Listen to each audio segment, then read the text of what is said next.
लेकिन हमारी पार्टी ने उसके तुरंत बाद एक और अभियान चालू किया है।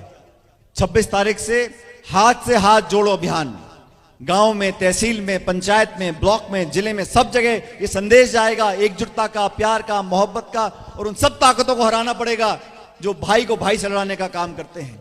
सत्ता में आने के लिए आप बहुत लंबे लंबे भाषण दो, और जब आपको सत्ता दी 8 साल, आपने किसान को बेहाल कर दिया। महंगाई आसमान छू रही है। इतिहास में कभी इतनी बेरोजगारी देश में कभी नहीं देखी जितनी आज है। पेट्रोल डीजल देसी घी से महंगा हो गया, कोई जवाब देने को तैयार नहीं है। राजस्थान के अंदर भारतीय जनता पार्टी अभियान चला रही है, जन आक्रोश अभियान, यही नाम है ना, जन आक्रोश। तो मैं उनको बोलना चाहता हूं कि आपके पास सिर्फ आक्रोश है, जनता तो सारी यहां बैठी है। अभी हेमाराम जी बोल रहे थे, हेमाराम जी बहुत हमारे वरिष्ठ नेता हैं, प्रतिपक्ष के नेता रहे।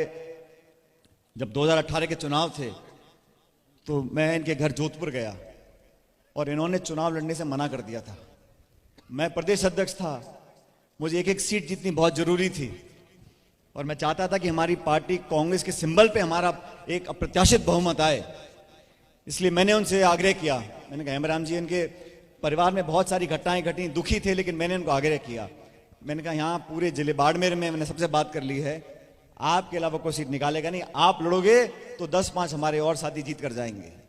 और सच में इन्होंने मेरे आग्रह, मुझे लगता है मेरे आग्रह पर मेरी बात को स्वीकार किया और जीत कर आए 2018 के चुनाव के अंदर। ओला साहब और स्वर्गीय शीशराम जी से मेरे बहुत पुराने संबंध थे, पायलट साहब के भी थे, लेकिन वो ऐसे लोग यहाँ मंच पर बैठे हैं जिन्होंने इस मिट्टी के लिए, अपनी जनता के लिए, अपनी पार्टी के लिए सब कुछ कुर्बान करा। और जो वाक्य बता रहे थे 77 का, मेरा जन्म 77 का है। इंदिरा जी के लिए जेल में गए, अच्छे बुरे समय में कांग्रेस का साथ दिया। ये वो नेता हैं जिन्होंने अपने योगदान से इस पार्टी को सींचा है। और मैं हर बार बोलता हूं कि पिछले 30 सालों से 5 साल सरकार कांग्रेस की आती है, 5 साल भाजपा की आ जाती है। इस परिपाटी को बदलना पड़ेगा। अभी 10 महीने का समय है, हम मिलकर अगर काम करेंगे, सत्ता, संगठन सबको सम्मान मान देकर काम करेगा, तो मुझे पूरा विश्वास है कि 2023 में कांग्रेस पार्टी की सरकार दोबारा हम लोग यहां बनाएंगे, आपके सहयोग से, आपके आशीर्वाद से।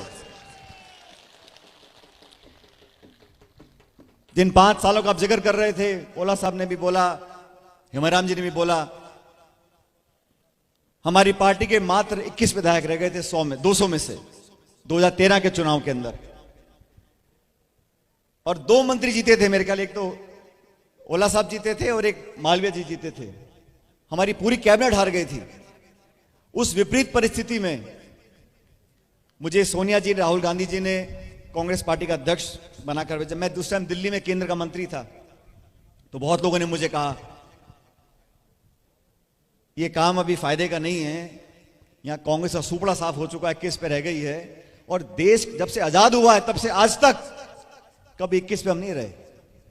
तो उस समय मुझे ये जिम्मेदारी दी गई, मैंने सब कुछ छोड़कर तमाम नेताओं, कार्यकर्ताओं को इकट्ठा करने की कोशिश की, और आप सबके सहयोग से 5 साल मैंने, हमारे जो कार्यकर्ता हैं प्रदेश भर में, अगर किसी के शादी ब्याह में मैं नहीं पहुंच सका, अगर कभी दुख घर में किसी के हुआ, मैं वहां पहुंचने की मैंने पूरी कोशिश की, लोगों को जोड़ने की कोशिश की, और उस मेहनत से हम सबको साथ लेकर चले, हमने सरकार बनाई। और मैं हमेशा उन लोगों ने, जिन लोगों ने संघर्ष के समय सड़कों पर अपनी जेब से पैसा खर्च कर छोटे छोटे कार्यकर्ताओं ने संघर्ष किया, धरने किए, जुलूस निकाले, प्रदर्शन किए, लाठियां खाई, जेल में गए, उन सब कार्यकर्ताओं के मान सम्मान के लिए मैंने हमेशा संघर्ष किया, आज भी कर रहा हूं और हमेशा करता रहूंगा। वो लोग जिन्होंने अपने ही नहीं देखी, शासन से टकरा गए, पुलिस प्रशासन से टकरा गए, लेकिन फिर भी पार्टी का दामन नहीं छोड़ा, पार्टी के लिए काम करते रहे, उन लोगों को मान सम्मान मिले। हर व्यक्ति को, हर कार्यकर्ता को पद नहीं मिल सकता, लेकिन उसकी भागीदारी हो सकती है, उसको मान सम्मान मिल सकता है, उसकी पहचान हो सकती है। हमारी सरकार बनी 4 साल हो गए, बहुत से लोगों को नियुक्तियां दी हैं और मैं स्वागत करता हूं, लेकिन जिन लोगों ने सरकार बनाने के लिए पार्टी के लिए खून पसीना सब कुछ लगाया, उन लोगों के साथ साथ प्रदेश में बहुत से हमारे ऊंचे अधिकारी हैं। जो अधिकारी हमारे सरकार में काम करते हैं उन्हें फर्क नहीं पड़ता कि राज कांग्रेस का है बीजेपी का है, वो तो राज की नौकरी करते हैं। उन लोगों को भी अगर हमें अपॉइंटमेंट देना है तो अनुपात बेहतर होना चाहिए।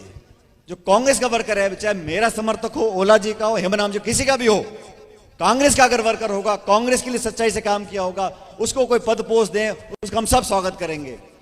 लेकिन बड़े बड़े अधिकारी शाम को 5 बजे वो रिटायर होते हैं और रात के 12 बजे उनकी नियुक्ति हो जाती है बड़े बड़े पदों में पूरे हिंदुस्तान राजस्थान भर में। भाई थोड़ा मोड़ा तो होता है हर जगह, लेकिन अधिकारियों से बनस्पत अगर कांग्रेस के वरिष्ठ कार्यकर्ताओं को, जो कांग्रेस के पुराने लोग रहे, उनको अगर मान सम्मान और पद दी जाए, और मैं तो कहता हूं उस अनुपात को बेहतर करना पड़ेगा।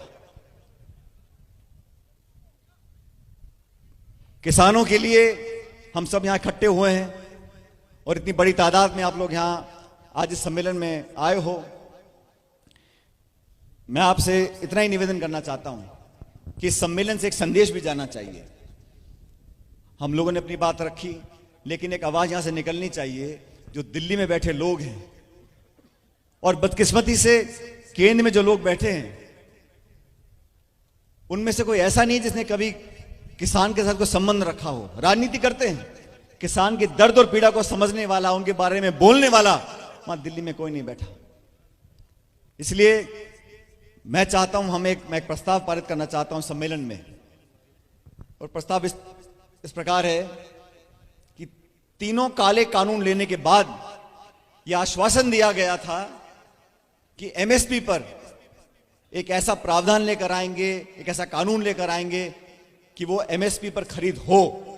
आज इतना समय बीत गया, केंद्र की सरकार एमएसपी पर बोलने से मना करती है।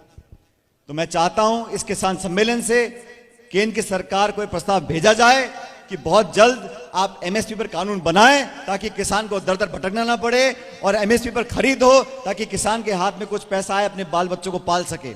अगर आप सब इस प्रस्ताव से सहमत हो तो अपने दोनों हाथ खड़े कर बताएं कि इस प्रस्ताव पारित करेंगे और केंद्र सरकार को भेजेंगे एमएसपी पर कानून बनाने के लिए।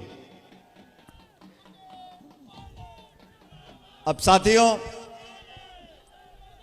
10 महीने के बाद चुनाव है, हम सबको अभी से तैयारी करनी है। जैसा मैंने कहा, हमारी कोशिश है कांग्रेस पार्टी का संदेश हर ब्लॉक, हर जिला, हर गांव में लेकर जाएं, हर बूथ तक अपनी पार्टी को मजबूत करें। और 26 तारीख से जो हाथ से हाथ जोड़ो अभियान हम चला रही, हमारी पार्टी चला रही है, उसमें आदरणीय प्रियंका जी भी अलग अलग राज्यों में जाएंगी और मैं समझता हूं जयपुर भी उनका आना होगा। हम उनका स्वागत और अभिनंदन करेंगे, लेकिन इस अभियान को भरपूर जोश से हम लोग ले जाएं ताकि लोगों को लगे कि हमारी पार्टी दोबारा जीतने वाली है। 10 महीने का समय है, मैं समझता हूं ये इतिहास हम बनाने के लायक हैं पूरी हिम्मत के साथ। और जो आज मैंने नौजवानों में जोश देखा है, जो आज आपकी आंखों में उम्मीद देखी है, हम सभी चाहते हैं कि यहां पर दोबारा कांग्रेस की सरकार बने और हम आने वाले 5 सालों में व्यवस्था को बदलेंगे। जिन बातों का जिक्र मैंने आज किया उनको जमीन पर उतार कर रखेंगे। सिर्फ घोषणा कर देना, भाषण दे देना या पैसा देने से काम नहीं होता। धरातल पर गांव में, ढाणी में, पटवारी में, तहसील में क्या काम होता है उसको देखकर उसमें लोगों को संतुष्ट करने का काम हम करना चाहते हैं। उस दिशा में हम बढ़ेंगे। और मैं धन्यवाद करना चाहता हूं गुड़ा साहब का कि आपने हम सबको आमंत्रित किया, मुझे भी यहां आने का मौका दिया। और कुछ लोगों को उन्हें गुमा है कि हमारी उड़ान कुछ कम है, उन्हें गुमा है कि हमारी उड़ान कुछ कम है, और मुझे यकीन है कि आसमान कुछ कम है।